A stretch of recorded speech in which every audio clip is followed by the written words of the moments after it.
This is the 2015 Category 4 All-American Road Race. It's an 8-mile loop with 6 laps for a total of 48 miles. The course is narrow with some short, big ring hills. I knew that having 60-plus riders fighting for position on one side of a farm road was going to lead to trouble, so I was determined to get into a breakaway. This is easier said than done. In order for a break to be successful, we needed someone from each of the bigger teams: District Taco, Bike Doctor, Rock Creek Velo, and most importantly, NCVC. NCVC is the largest team in the area, and they had the most riders today. The pace was slow, and I moved to the front as soon as I could. One rider attacked right as the race began.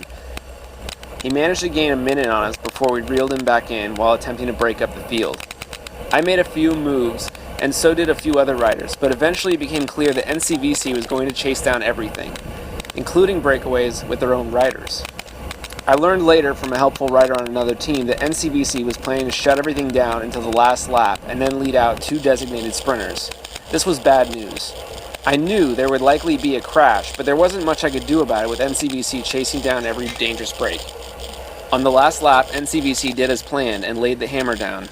I got into a little trouble, probably due to attempting breakaways earlier in the ride, and ended up losing my position at the front.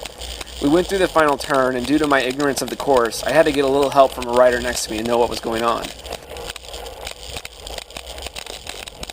I started to make my way up towards the front when a rider on the right got bumped into the mud, which led to riders moving left and bumping me into the mud.